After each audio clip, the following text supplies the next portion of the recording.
Dr. Sarah Chen stood in the sub-basement of the British Museum at 2:47 in the morning, her hands trembling as she held a 4,000-year-old clay tablet that should not exist.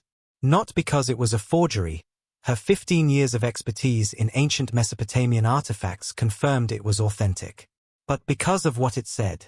The cuneiform script was clear, precise, unmistakable. It was a medical procedure. A technique for regenerating damaged tissue through focused consciousness alone. No herbs. No surgery.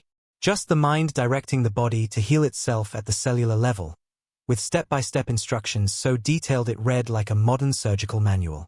This is impossible, Sarah whispered to the empty vault. But the tablet in her hands was very, very real. And it was about to change everything she thought she knew about human history, about medicine, and about what we're actually capable of. If you want to discover why this knowledge was buried, why humans forgot abilities we once possessed, and how to start reclaiming them, stay until the end. Subscribe to the channel and turn on notifications because what I'm about to reveal will challenge everything you've been taught about healing, consciousness, and human potential. Sarah Chen, 39 years old, had dedicated her entire adult life to one obsession, proving that ancient civilizations were far more advanced than mainstream archaeology acknowledged. Not in the pseudoscientific ancient aliens built the pyramids way, but through rigorous academic research that her colleagues either ignored or actively suppressed. She had a PhD in Near Eastern archaeology from Oxford, specialized training in cuneiform translation, and a reputation for being brilliant but difficult. Difficult because she refused to dismiss anomalies that didn't fit the accepted timeline. Difficult because she asked uncomfortable questions about artifacts that suggested ancient peoples possessed knowledge that supposedly wasn't discovered until modern times. Her office at University College London was a chaotic mess of books, photographs of artifacts, and printouts of tablet translations covered in her handwritten notes. 3 filing cabinets overflowed with research that would never see publication because no reputable journal would touch it. Too controversial. Too threatening to established narratives. Her colleagues called her work fringe when they were being polite, and career suicide when they weren't. Sarah didn't care about career advancement anymore. That ship had sailed 5 years ago when she'd published a paper suggesting that Sumerian medical texts contained sophisticated knowledge of human anatomy that shouldn't have been possible without modern imaging technology. The paper was rejected by 7 journals. Her department head had quietly suggested she focus on more conventional research if she wanted tenure. She'd refused. Tenure could go to hell. Truth mattered more than academic politics. Tonight's discovery had started 3 weeks ago when a private collector died, and his estate donated his artifacts to the British Museum. Most were already catalogued, cylinder seals, pottery shards, the usual suspects. But Sarah had been called in to examine a box of uncatalogued tablets that had been in the collector's private vault for 40 years. Tablets he'd never shown anyone, never allowed to be studied. The moment Sarah opened that box, she knew something was different. These weren't administrative records or religious texts. They were technical manuals. Detailed, precise instructions for what appeared to be advanced medical procedures. Techniques for setting bones that wouldn't fully heal for millennia according to the archaeological record. Methods for treating infections without antibiotics. And most shocking of all, protocols for what could only be described as conscious cellular regeneration. Sarah had spent 3 weeks verifying the tablet's authenticity. Carbon dating, clay analysis, stylistic comparison with known artifacts from the same period. Everything confirmed they were genuine. Dated to approximately 2100 BCE, from the Ur III period of ancient Sumer. But that made the content even more impossible to explain. She translated them in secret, working after hours, telling no one. Because she knew what would happen if she revealed what they said. Dismissal. Ridicule. Academic exile. Maybe she was going crazy. Maybe 15 years of obsessing over anomalies had finally broken something in her brain. Maybe she was seeing patterns that weren't there, reading meanings into symbols that were just primitive medical superstition. That's why she was here at 2:47 a.m., holding this specific tablet, reading it for the 100th time, trying to find an alternative interpretation that made sense within conventional understanding. But the text was unambiguous. It described a technique called Nam Tila in Sumerian, literally life-giving or that which causes life to return. The procedure involved the patient entering a specific mental state through controlled breathing, breath patterns described with mathematical precision. Then directing consciousness to the injury site with a focused intention described as seeing the body as whole. The text claimed visible results within 3 sun cycles, complete healing within 7 to 14 cycles depending on injury severity. It included warnings about attempting the technique without proper training, detailed descriptions of what the practitioner would feel during the process, and even troubleshooting advice for when the technique didn't work. This wasn't superstition. This was a technical manual written by people who'd done this, refined it, taught it. Sarah's hands were trembling not from the late hour or the cold vault air, but from the implication. If this was real, if ancient humans could actually do this, then everything about our understanding of history, of human evolution, of medical development, was fundamentally wrong. And if they could do it then, why couldn't we do it now? What happened? How did we lose this? Sarah carefully photographed the tablet from multiple angles, her camera's shutter clicks echoing in the silent vault. She was so focused on her work that she didn't notice the temperature drop, didn't notice the air pressure change subtly, didn't notice the almost imperceptible hum that was rising in frequency. What she did notice was the light. A soft blue-white glow that seemed to be emanating from nowhere and everywhere at once, filling the vault with an otherworldly luminescence that made her skin prickle. Sarah's first thought was that she'd triggered some kind of security system. But the British Museum didn't have security lights that looked like this. Didn't have security systems that made the air feel electric. She turned slowly, her heart hammering, and saw something forming in the center of the vault. Not appearing. Forming. Building itself molecule by molecule from air that suddenly seemed thicker, more substantial.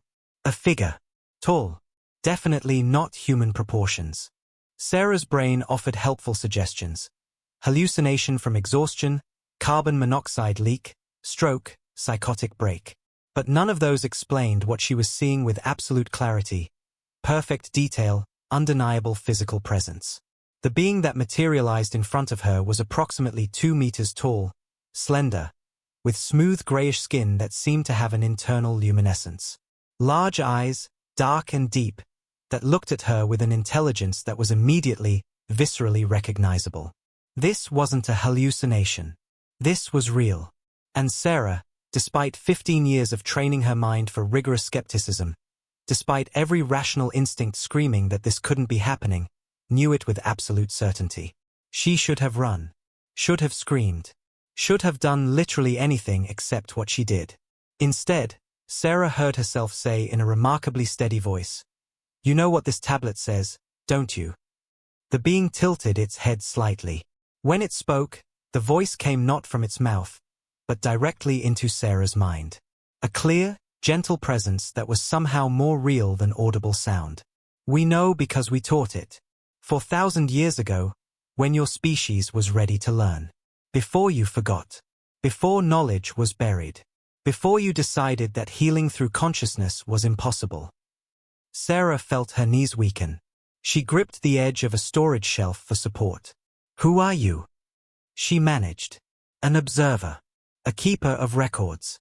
A witness to what your kind once was, and could be again.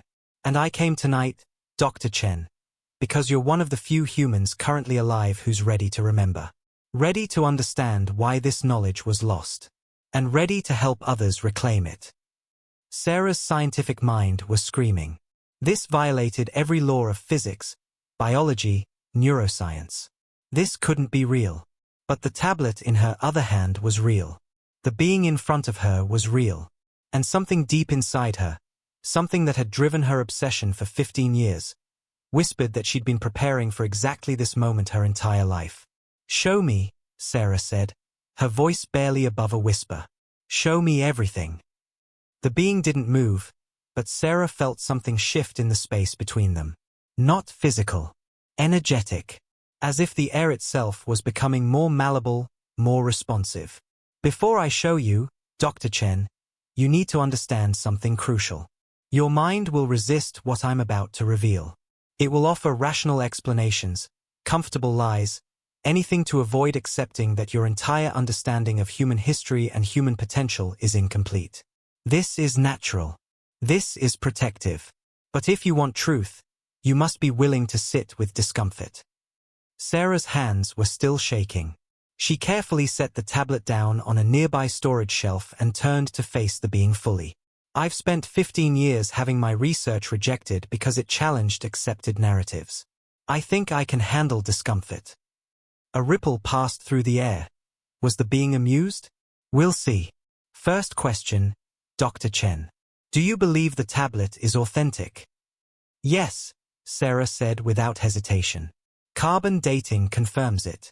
Clay analysis matches known your 3-period artifacts. The cuneiform style is period appropriate. The content knowledge is anomalous, but the physical object is definitely genuine. And do you believe the technique it describes could actually work? Sarah hesitated. This was where academic training and gut instinct collided. I don't know. The instructions are too detailed to be purely symbolic or religious. They read like a practical manual. But conscious cellular regeneration isn't possible according to everything we know about biology and medicine. Isn't possible, or isn't currently practiced? The being asked gently. There's a profound difference. Sarah felt something crack in her carefully constructed worldview. The being was right. She'd been confusing current practice with inherent impossibility. Not currently practiced, she corrected herself. But that doesn't mean it was ever actually possible.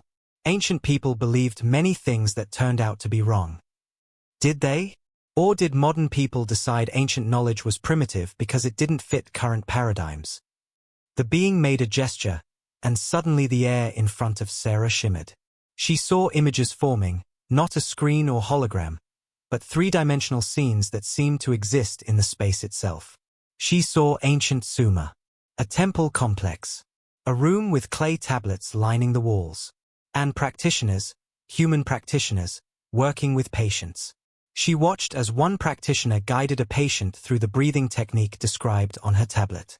Watched as the practitioner placed hands over a clearly broken arm without touching the skin. Watched as, and Sarah's breath caught, the swelling visibly reduced over the course of what appeared to be 20 or 30 minutes. Not immediately, not magically, but undeniably, measurably changed. Is this real? Sarah whispered. Or are you just showing me what I want to see? You're a scientist, Dr. Chen. You know the difference between objective observation and wishful thinking. What do your trained eyes tell you? Sarah forced herself to watch carefully. The scene continued. Over what appeared to be days, the light changing, practitioners switching out. She watched the patient's arm heal at an accelerated but not impossible rate. Within what looked like 7 days, the arm was functional. The patient was using it carefully, but definitely using it. This contradicts everything we know about healing rates, Sarah said, her voice unsteady. Does it? Or does it contradict what you've been taught to believe is the limit of healing rates? The being's mental voice was patient, probing. Modern medicine has established timelines based on observation of unassisted healing. But what if those timelines only describe healing when consciousness isn't actively participating in the process? Sarah felt dizzy. She'd read about the placebo effect, about studies suggesting that belief could influence healing outcomes. But this was suggesting something far more profound. Not that belief helped around the edges, but that consciousness could fundamentally direct biological processes. Why doesn't anyone know about this? Sarah demanded. Why isn't this standard medical practice? Why did we forget? That, the being said, is the real question. And to answer it, I need to show you not just what was lost, but how and why it was deliberately buried. The scene shifted. Sarah saw the same temple complex, but centuries later. Different clothing styles. And she saw soldiers, conquest. She watched as the temple was raided, tablets destroyed, practitioners killed or scattered. The first suppression, the being narrated. When healing knowledge became threatening to emerging power structures. If people could heal themselves, they didn't need priesthoods to intercede with gods. They didn't need hierarchical medical systems. They were too independent, too powerful. Sarah watched multiple scenes flash by. Different civilizations, different eras, but the same pattern. Libraries burned. Healers persecuted. Knowledge keepers forced underground or killed. The witch trials. The Inquisition. The systematic destruction of indigenous healing practices during colonization. But why? Sarah asked, her throat tight. Why would anyone deliberately destroy healing knowledge? Because healing isn't just physical, Dr. Chen. These techniques didn't just mend bones. They awakened something deeper. When humans learned to consciously direct their biology, they also became aware of their full potential.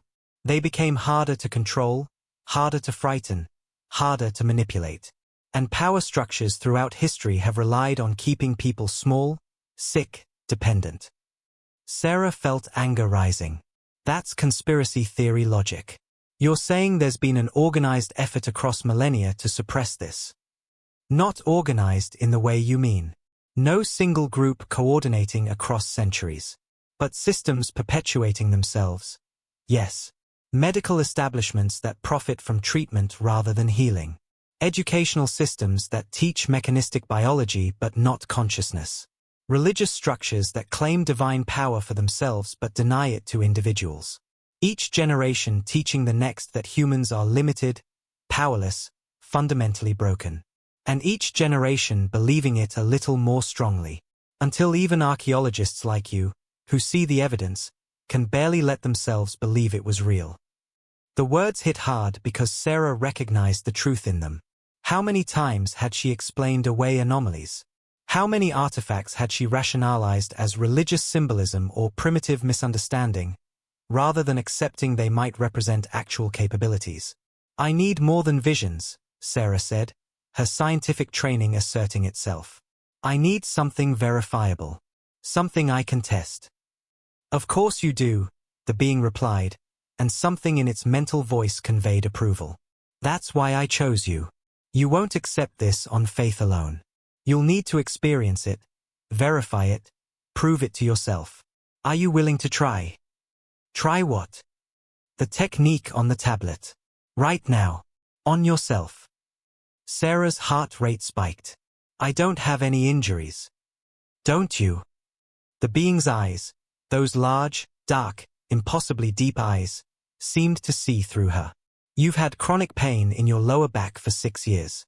Result of too many hours hunched over artifacts. It's gotten worse in the last month. You've been taking ibuprofen daily. You assumed it was just part of getting older, something you'd have to live with. Sarah's mouth went dry. She hadn't told anyone about her back pain. Not even her doctor. How did this being know? I'm going to teach you the technique from your tablet, the being continued. We'll apply it to your back pain. If it works, you'll have personal, undeniable proof. If it doesn't, you can dismiss all of this as an elaborate hallucination and go back to your life. Are you willing? Every instinct of self-preservation screamed at Sarah to refuse, to run, to call security, to do anything except agree to let an alien creature teach her a 4,000-year-old healing technique in a museum vault at 3 in the morning. But another voice, the voice that had driven her entire career, that had made her pursue uncomfortable truths despite professional cost, whispered, "This is what you've been looking for." "Teach me," Sarah said. The being moved closer, and Sarah felt that subtle shift in air pressure again. Not threatening, just different. First, you need to understand what you're actually doing. The tablet calls it Namtila, causing life to return.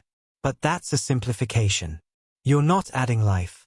You're removing the interference that prevents the body's natural healing process from operating at full capacity. Sarah frowned. What interference?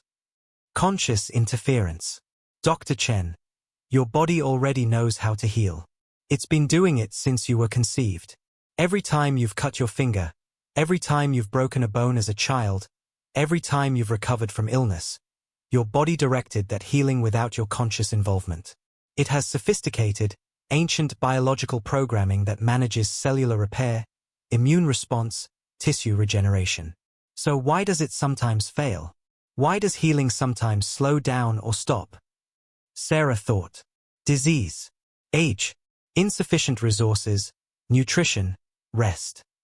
Partial answer. But there's another factor that modern medicine doesn't account for. Your conscious mind actively interferes with healing through stress, through belief that healing is limited, through chronic patterns of tension and resistance that create static in the communication between consciousness and biology. The being made another gesture, and Sarah saw a visualization, not an external image this time, but something that seemed to appear directly in her understanding. She saw the human body as a complex network of communication. Nervous system, endocrine system, immune system, all constantly exchanging information. But there was another layer modern science barely acknowledged. A field of consciousness interfacing with biology, sometimes harmoniously, often discordantly. When ancient practitioners used Namtila, the being explained, they weren't doing magic.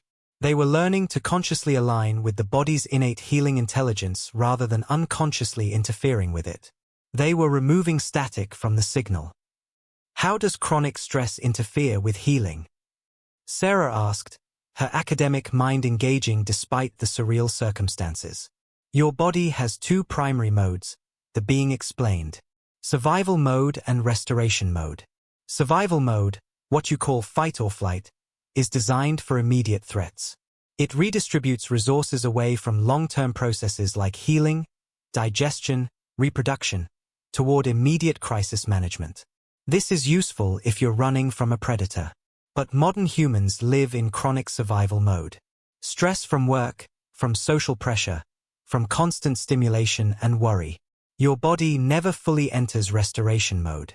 So healing processes that should be quick and complete are chronically under-resourced.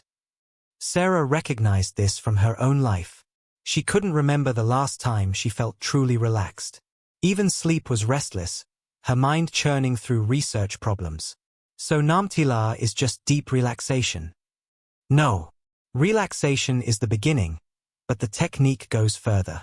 You're learning to consciously enter and deepen restoration mode, then direct your awareness to the specific area needing healing, and essentially dialogue with your body's intelligence. You're not controlling the healing.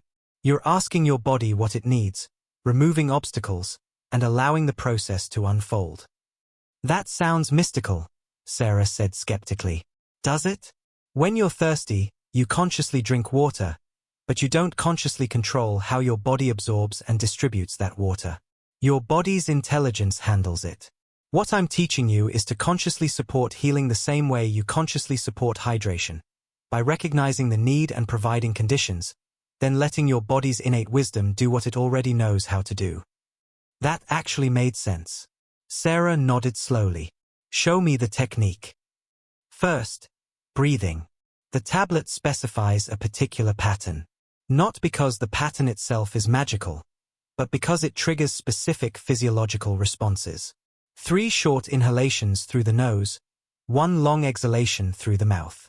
The short inhalations increase oxygen, create a slight alkaline shift in blood pH, and activate the parasympathetic nervous system. The long exhalation deepens the parasympathetic response and begins to quiet the conscious mind's chatter. Try it now. Sarah felt absurd doing breathing exercises in a museum vault with an alien, but she complied. 3 quick in-breaths through her nose, 1 slow out-breath through her mouth. She repeated it. On the 3rd round, she felt something shift. A subtle relaxation in her shoulders. A quieting of the constant mental noise. Good, the being said. Continue that pattern until you feel your awareness shifting inward. You'll know it when it happens. External sounds will seem distant. Your body will feel heavier or lighter. Time will feel less linear. Sarah continued breathing. After perhaps 2 minutes, though it was hard to track time, she felt exactly what the being described. The vault's fluorescent lighting seemed softer. Her body felt simultaneously heavy and weightless. Her usual internal monologue had quieted to a whisper. Now, the being's voice came, seeming to originate from inside her own awareness rather than externally. Bring your attention to your lower back. Don't try to fix anything. Just notice. What do you feel? Sarah focused on her lower back, where chronic pain had become such a constant companion she'd stopped noticing it most of the time. Now, with her attention fully on it, She felt the familiar tight ache. But she also felt something else, a tension, like muscles that had forgotten how to release. I feel tightness, pain, muscles that won't let go. Good. Now, here's the crucial part. Most people, when they feel pain, resist it. They tighten against it, try to push it away. This creates more tension, which creates more pain. Instead, I want you to do something counterintuitive. Accept the pain. Acknowledge it. Thank it. Thank it. Sarah almost broke the meditative state. Pain is your body's communication system. It's not an enemy. It's information. Thank it for alerting you to an area that needs attention, then ask it what it needs. Sarah felt ridiculous, but she tried. In her mind, she directed a thought toward her lower back. Thank you for showing me this area needs healing. What do you need? And then something extraordinary happened. She felt a response. Not in words, but in sensation, in knowing. Her back needed warmth, needed increased blood flow, needed the chronic tension to release. She could feel it clearly, as if her body was speaking directly to her consciousness for the first time. Now visualize the being instructed. See your lower back as it should be. Not as it is, but as it's meant to be, muscles relaxed, healthy, pain-free. Don't force this image. Gently hold it in your awareness. You're not commanding your body to change. You're showing it a pattern to remember, a state to return to. Sarah visualized. She saw her lower back muscles soft, relaxed, receiving full blood flow, healthy. She held that image gently, without strain. And then something shifted. She felt heat, actual, physical heat, blooming in her lower back. Her muscles began to soften. The chronic tension that had been her constant companion for 6 years started to release. The pain didn't vanish immediately, but it reduced noticeably. From a constant 6 out of 10 to maybe a 3 or 4. And it continued diminishing. What's happening? Sarah whispered, not wanting to break the state but needing to understand. You're experiencing what the tablet describes as the body remembering wholeness. Your conscious mind aligned with your body's healing intelligence. You removed the interference of chronic tension and resistance. Now your body can allocate resources to healing that area. The warmth you feel is increased blood flow, your body sending repair mechanisms to the site. Sarah stayed in that state for what felt like timeless minutes. The pain in her lower back continued to diminish. Not completely gone, but dramatically reduced. When she finally opened her eyes, the being was watching her with what she could only interpret as satisfaction. That was real, Sarah said, her voice full of wonder. That actually worked. I felt it. The pain is almost gone. And this is just the beginning, the being said. With practice, the technique becomes more powerful. Your body learns to respond more quickly. The healing goes deeper. Ancient practitioners could mend broken bones in days, cure infections without medicine, extend their lifespan significantly. Not through magic. Through conscious partnership with their body's innate wisdom. Sarah stood up carefully, testing her back. The chronic tight ache that had been her constant companion was reduced to a mild awareness. She could move without wincing. Without that low-grade pain that colored everything. Why doesn't everyone know this? Sarah asked, anger and wonder mixing in her voice. Why was this buried? This could transform medicine. This could help millions of people. Which is exactly why it was suppressed, the being replied. Let me show you the full history. How knowledge that should have been humanity's birthright became the greatest secret of your species. The being created another series of images in the air between them. Sarah saw ancient civilizations rise and fall, each one holding pieces of this knowledge. Sumeria, Egypt, the Indus Valley, pre-Columbian Americas. These weren't isolated discoveries, the being explained. They were remembrances. Your species had this knowledge from the beginning. It's encoded in your DNA, the biological capacity for conscious healing. But throughout history, that knowledge has been repeatedly lost and rediscovered. Sometimes naturally through catastrophe and civilizational collapse. More often deliberately through suppression. Sarah watched scenes unfold. The great library of Alexandria burning. Thousands of texts containing healing knowledge turned to ash. Medieval healers, mostly women, burned as witches for practicing techniques handed down through generations. Indigenous shamans forced to abandon their practices under threat of death during colonization. But why? Sarah pressed. What's the mechanism? You're suggesting a coordinated effort spanning millennia. That's hard to believe. Not coordination. Pattern repetition. The being corrected. Let me show you how power structures naturally suppress empowering knowledge. The scene shifted to a medieval European city. A healer working with a sick child, using conscious techniques to accelerate recovery. The child healed in days rather than weeks. Word spread. More people came. The healer accepted no payment, taught others the techniques freely. Now watch what happens, the being said. Sarah saw church officials arrive. They questioned the healer. How did these healings work? Was it divine power? The healer tried to explain. It was natural, everyone could learn. The body healing itself through consciousness. The officials conferred. Then arrested the healer. Charges of witchcraft. The techniques were demonic, they claimed. Only God could heal, and only through the church's intervention. The healer was executed. The taught techniques were forbidden. People returned to depending on church-sanctioned medicine and prayer. Do you see the pattern? The being asked. Any technique that empowers individuals threatens hierarchical systems. If people can heal themselves, they don't need medical priests. If they can access truth directly, they don't need religious priests. If they're healthy and aware, they're harder to control. Sarah watched the pattern repeat across centuries, across cultures. Chinese Qigong masters imprisoned during the Cultural Revolution. Ayurvedic practitioners marginalized during British colonial rule. Native American medicine people forcibly separated from their communities and traditions. Always the same mechanism. Centralized power identifying decentralized empowerment as a threat and systematically destroying it. But modern science isn't a conspiracy, Sarah protested. It's peer-reviewed, evidence-based. If these techniques work, science would validate them. Would it? The being's mental voice carried skepticism. Let me show you something about how modern medical science developed. The scene shifted to 19th century Europe. Sarah watched as medicine transformed from an art practiced by diverse healers to a centralized profession. She saw the Flexner Report in America, a document that standardized medical education but also effectively outlawed natural and holistic practices.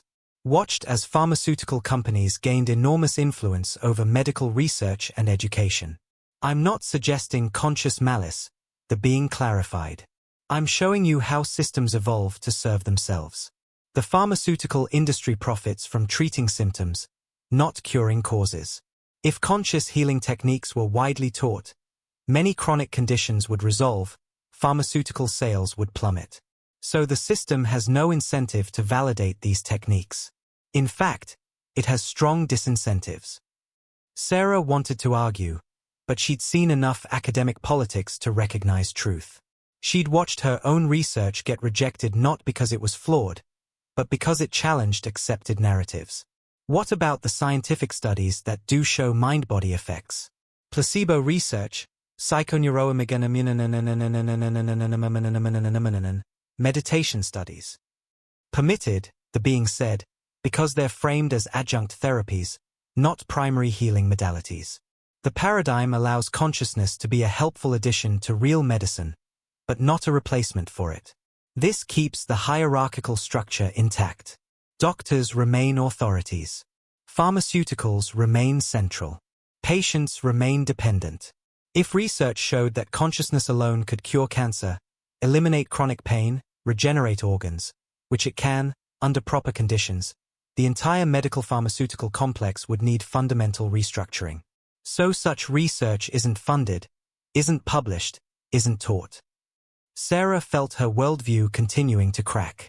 You're saying we have the capacity to heal almost anything, and we've been systematically taught we can't, so we remain consumers in a medical system. Not quite, the being corrected gently. You have the capacity, yes. But it's not simple, not instant, and not a replacement for all medical intervention. Ancient practitioners trained for years to master these techniques. Even then, not every healing succeeded. Traumatic injuries still benefited from setting bones, stitching wounds. Infections sometimes progressed despite conscious treatment. What was lost wasn't magic. It was a sophisticated understanding of consciousness biology interaction that should have developed alongside modern medicine, not been replaced by it. The distinction was important. Sarah's scientific mind appreciated the nuance. This wasn't anti-medicine conspiracy theory. It was arguing for integration of suppressed knowledge. So what happened to the trained practitioners? If this knowledge was so powerful, why didn't they preserve it? Some tried, the being said, showing new images. Secret societies. Esoteric schools. Hidden lineages. But knowledge can't survive long-term if only a few possess it. It becomes distorted, diluted, lost. For knowledge to persist, it needs to be widespread, democratized, woven into culture. And that's exactly what power structures prevented. The knowledge was sequestered in elite groups, made mysterious and inaccessible. Then even those groups were infiltrated, corrupted, or destroyed. Sarah watched the Knights Templar persecuted, Gnostic Christians exterminated, Catha healers massacred, mystery schools in ancient Greece shut down. Always the pattern, knowledge that empowered individuals, systematically destroyed by hierarchies that required dependence. But now we have the internet, Sarah said. Information can't be suppressed the same way. Why isn't this knowledge spreading? It is, the being replied. Slowly. You're part of that spread. Dr. Chen. Others are remembering, rediscovering, teaching. But there's resistance, not just external suppression, but internal resistance. The hardest part isn't accessing the techniques. It's overcoming the deeply programmed belief that conscious healing is impossible. You demonstrated this perfectly. Even holding proof in your hands, that tablet with clear instructions, you doubted. You needed personal experience to overcome decades of conditioning that told you humans can't do this. That hit hard. The being was right. Sarah had seen the evidence, translated it herself, but hadn't truly believed until she'd experienced it in her own body. How do we overcome that conditioning? Sarah asked. How do we remember what we've been taught to forget? 3 ways, the being said. First, practice. Actually use the techniques. Prove to yourself they work. Your earlier experience was just the beginning. With daily practice over weeks and months, your capacity will grow dramatically. Second, teaching. As you share this with others, you'll encounter their resistance, which will help you recognize and clear your own remaining resistance. Third, evidence. Archaeological evidence like your tablets. Historical evidence from multiple cultures. And eventually, scientific evidence as researchers like you begin studying these phenomena seriously. Sarah thought about that. I can practice. I can teach. But I'm not sure how to create rigorous scientific evidence for consciousness-directed healing. That's not my field. I'm an archaeologist, not a neuroscientist. But you can document the historical evidence, the being pointed out. You can publish your tablet translations. Show that multiple ancient civilizations possessed this knowledge.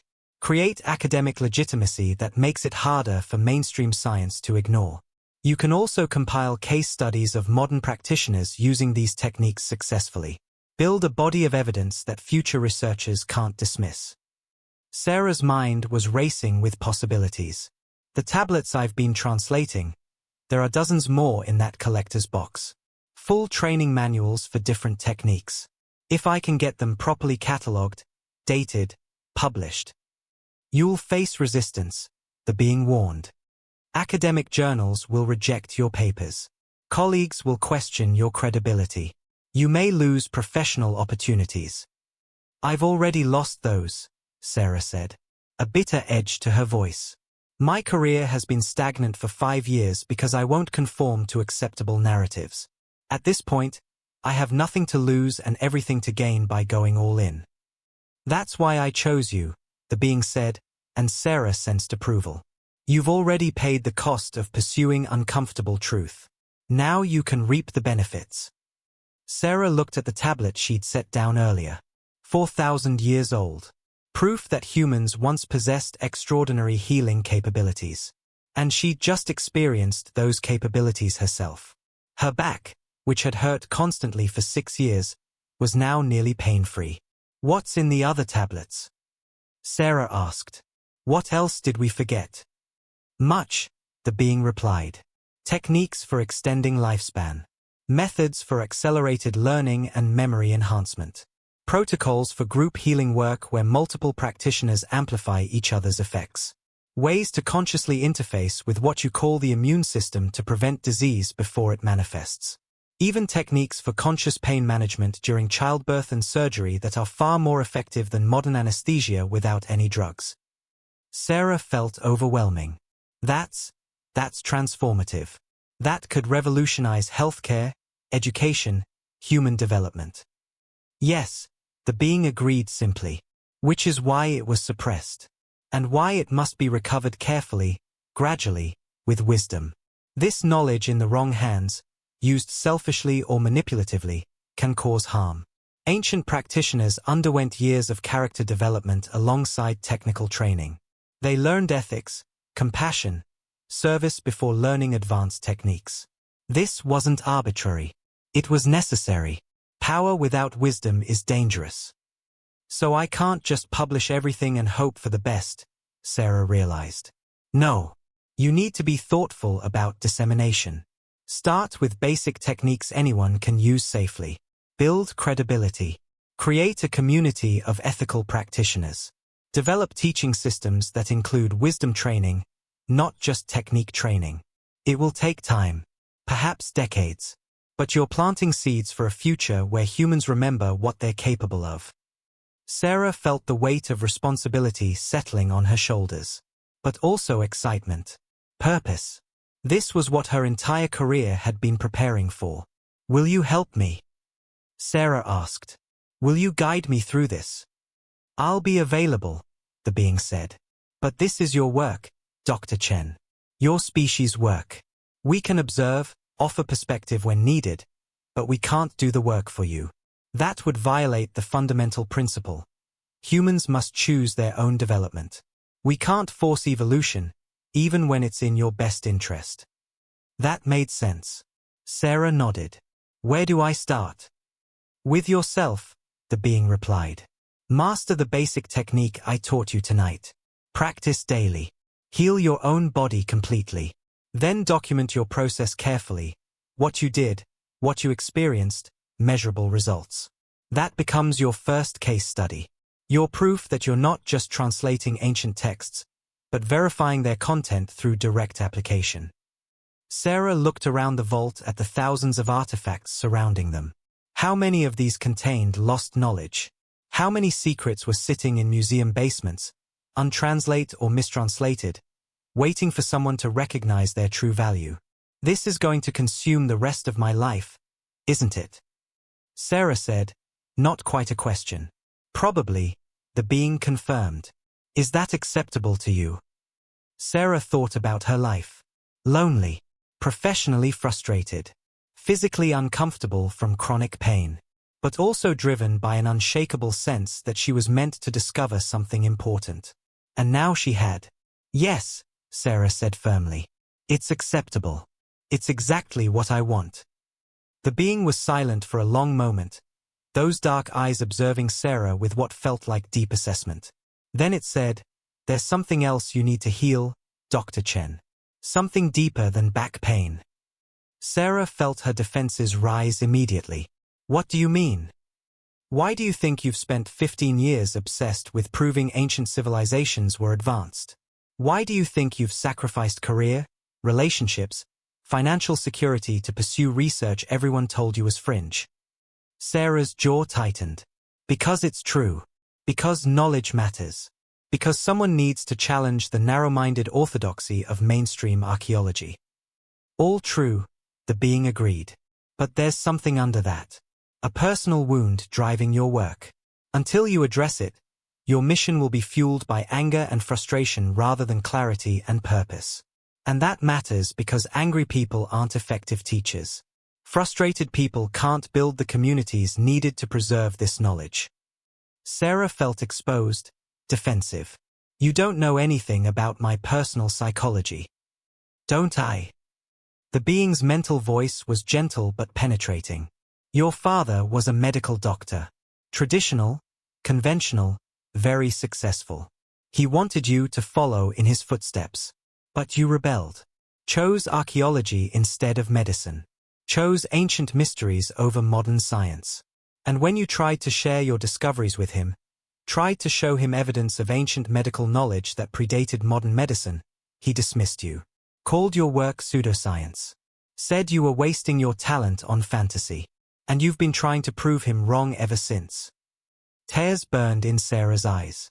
How did this creature know? She'd never told anyone about those conversations with her father. About how his dismissal had hurt worse than any academic rejection. About how he'd died 3 years ago without ever acknowledging her work had value. He didn't understand, Sarah said, her voice tight. He was so caught up in the modern medical paradigm that he couldn't see evidence of anything that challenged it. He was afraid, the being corrected. Afraid that if ancient peoples knew things he didn't, then his entire career, his entire identity as a healer, might be built on incomplete understanding. That's threatening. So he defended his worldview by dismissing yours. Not because your work lacked merit, but because accepting it would require him to question everything he believed about medicine. Sarah had never thought of it that way. She'd always interpreted her father's rejection as judgment of her, not protection of himself. But that doesn't change that he never believed in me. Never acknowledged my work mattered. No, the being agreed. And you're still carrying that wound. Still trying to prove to a dead man that you were right. Still driven more by need for vindication than by love of truth. The words struck deep. Sarah felt something cracking inside her. The being continued, relentlessly gentle. What I'm teaching you tonight, it's not just about healing your back, Dr. Chen. It's about healing the wound that's driven your entire adult life. The belief that you need external validation to have value. That your work only matters if authorities acknowledge it. That you need to prove something to people who can't or won't see. Sarah's carefully maintained composure broke. Tears spilled over. I just wanted him to see that I wasn't wasting my life. That I was discovering important things. That ancient people were incredible and we've lost so much. I know, the being said, and Sarah felt genuine compassion flowing from it. And you were right. About all of it. But you don't need his approval anymore, Dr. Chen. You don't need academic approval. You don't need anyone's validation. The truth you've discovered has intrinsic value regardless of whether anyone acknowledges it. Sarah sobbed, years of frustration and grief pouring out. The being waited patiently, allowing the release. When Sarah finally regained some composure, wiping her eyes with her sleeve, the being spoke again. Let's do something. Close your eyes. Sarah obeyed, hiccuping slightly. Now I want you to visualize your father. See him as clearly as you can. Sarah saw him. Dr. Michael Chen, brilliant cardiac surgeon, perpetually busy, emotionally reserved. A good man by most measures, but never able to show pride in a daughter who'd chosen such a different path. Now tell him what you need to say. Not what you think he'd want to hear. What you actually feel. Sarah resisted. This felt too vulnerable, too raw. But she'd come this far. She spoke in her mind, addressing her father's image. I needed you to believe in me. I needed you to see that my work was valuable even though it was different from yours. I needed you to be proud of me. And you never were. And that hurt. It still hurts. More tears fell. The being's voice came gently. Now listen. Listen to what he would say if he could speak from a place of complete honesty, without his fears and defenses. Sarah waited, skeptical. And then something extraordinary happened. In her mind, her father's image seemed to soften. And words came, not in her own mental voice, but in his. I was proud of you. I was scared to say it because I didn't understand your work, and admitting I didn't understand made me feel inadequate. I built my entire identity on being an expert in healing, and you were showing me there were entire dimensions of healing I knew nothing about. That threatened me. So I pushed you away. But I watched you. I saw your passion, your dedication, your courage to pursue truth even when everyone told you not to. And I admired it. I just couldn't tell you. I'm sorry. Sarah gasped. She didn't know if that was real, if some part of her father's consciousness was actually communicating through this alien being, or if it was just her own deeper wisdom speaking. But it didn't matter. What mattered was that something fundamental shifted inside her. The knot of need for approval, the drive to prove herself, the anger at never being validated, it all loosened. He was proud of me, Sarah whispered. In his way, limited by his fears, he was proud of me. Yes, the being confirmed. And now you can stop trying to prove something to him. You can do this work purely because it matters, not because you need vindication. Can you feel the difference? Sarah could. The obsessive edge to her work, the frustrated anger when people dismissed her research, it was fading. In its place, something clearer, calmer, a sense of purpose that didn't need external validation. I feel lighter, Sarah said, opening her eyes. Like I've been carrying a weight I didn't know I had, and it's suddenly gone. That's what healing the shadow feels like, the being explained. We carry these wounds, these unresolved needs, and they drive our behavior in unconscious ways. When we finally address them, when we heal them, energy that was locked in the wound becomes available for our real work. Sarah stood up, testing her body. Her back still felt good, the pain still dramatically reduced. But something else had changed. She felt more herself than she had in years. Maybe ever. Thank you, Sarah said simply, for seeing what I needed. For helping me heal something I didn't know could be healed. You did the work, the being replied. I just held up a mirror. Now you're ready to truly begin. Sarah looked at her watch, 4:17 a.m. Hours had passed in what felt like minutes. The museum would open in less than 5 hours. She needed to leave before security found her. But first, she needed concrete guidance. Before you go, Sarah said, I need specifics. How exactly do I practice this? How do I teach it to others? What's the step-by-step process? Practical as always, the being said with what Sarah had learned to recognize as approval. That's good. Mysticism without practicality helps no one. Here's what you need to know. The being outlined a clear protocol.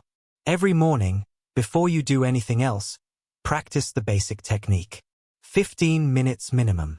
The breathing pattern I taught you, then directing awareness to any area of your body that needs attention. Some days it will be physical, healing, strengthening, maintaining health. Other days it will be emotional, processing feelings, releasing tension, integrating insights. Trust your body to show you what needs attention. Sarah made mental notes. This was something she could do. 15 minutes wasn't too much to commit. Document everything. The being continued. Keep a journal. Before each practice session, note your physical state, pain levels, energy levels, any symptoms. After each session, note what changed. Over weeks and months, you'll have data. Measurable, verifiable shifts. That becomes your case study. Your proof that this isn't placebo or wishful thinking. Sarah nodded. Documentation was second nature to her as a researcher. For teaching others, the being said, start with people you trust. Don't try to convince skeptics.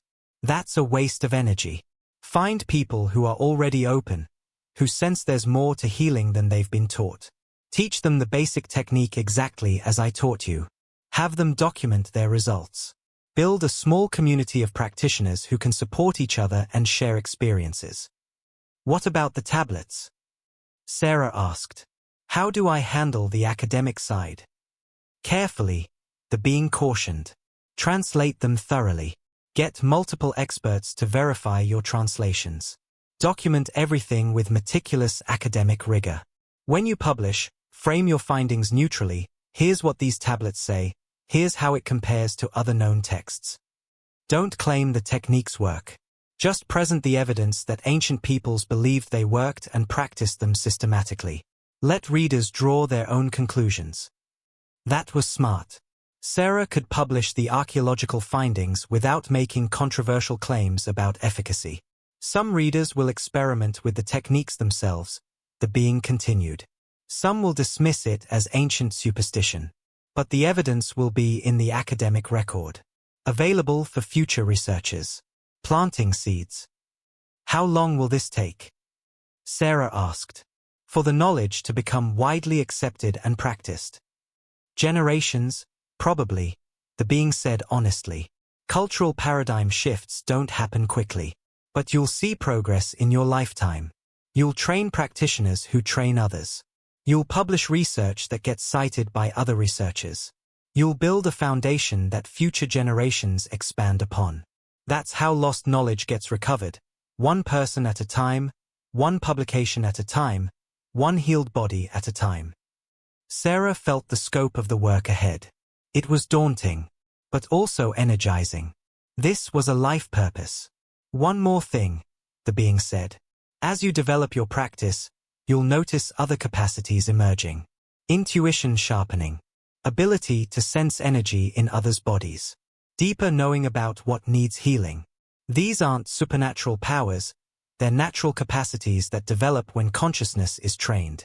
Don't be frightened by them. Don't hide them. But also don't flaunt them. Stay grounded. Stay humble.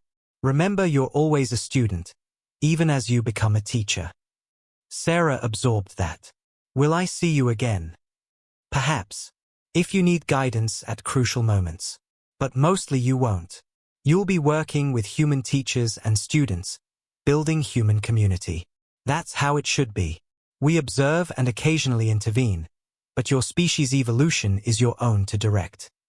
The being began to fade, that same reverse materialization process Sarah had witnessed earlier. Wait, Sarah said. I don't know your name. How do I thank you? My name wouldn't translate meaningfully. The being's voice came, already more distant. As for thanks, heal yourself. Heal others. Preserve the knowledge. That's all the thanks needed. And then it was gone. Sarah stood alone in the vault, surrounded by silent artifacts. But she wasn't the same person who'd entered hours ago. Her back felt better. Her heart felt lighter. And she had a purpose that went far beyond academic validation. She carefully repacked the tablets, making sure everything was properly stored. She'd be back tomorrow to begin the formal cataloging process. But she'd also be back to her apartment to begin her own healing practice. To start documenting her journey. To begin the work of recovering what humanity had lost. Sarah took one last look at the tablets before turning off the vault lights. 4,000-year-old wisdom, waiting patiently for someone to rediscover it. And now someone had. She walked out of the British Museum as the first hints of dawn lightened the eastern sky. The world looked different. Not changed, but revealed. As if she was seeing clearly for the first time. Sarah Chen had entered that vault as an obsessed, frustrated archaeologist trying to prove something to a dead father and a dismissive field. She left as a healer in training, a knowledge keeper, a bridge between ancient wisdom and modern science. And the work was just beginning. 3 months after that impossible night, Dr. Sarah Chen published a paper in the Journal of Ancient Medicine titled Advanced Healing Protocols in Your 3 Sumerian Medical Texts, a comparative analysis. It was dry, academic, meticulously researched. But it documented, with undeniable evidence, that ancient Sumerians possessed sophisticated knowledge of consciousness-directed healing techniques. The paper was cited by researchers in medical anthropology, consciousness studies, and integrative medicine. Not everyone believed the techniques actually worked. But no one could deny the historical evidence that ancient peoples believed they worked and practiced them systematically. Sarah also started a small practice group. 7 people initially, all dealing with chronic health issues that modern medicine hadn't resolved. She taught them the basic technique the being had taught her.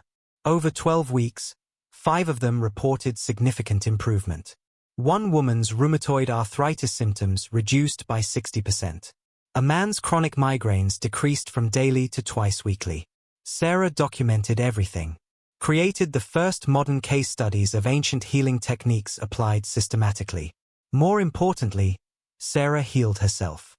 Completely. Her chronic back pain vanished within 6 weeks of daily practice. But she also healed something deeper, the wound of seeking validation, the anger at being dismissed, the obsessive need to prove herself. She continued her archaeological work with clarity and purpose rather than frustrated desperation. And that, ultimately, is what this story is about. Not just ancient wisdom or alien intervention or suppressed knowledge. It's about remembering that healing, true healing, isn't something done to us by external authorities. It's something we participate in consciously, with our own body's innate wisdom. The techniques Sarah rediscovered aren't magic. They're biology understood more completely. They're consciousness and body working together rather than at cross purposes. And they're available to anyone willing to practice. If Sarah's story resonates with you, if you've felt that modern approaches to healing, to consciousness, to human potential are incomplete, then there's a resource designed specifically for you. Reconnecting with your divine essence is for those ready to go beyond surface-level solutions, to access the deeper wisdom encoded in your own biology, to remember capacities you didn't know you possessed.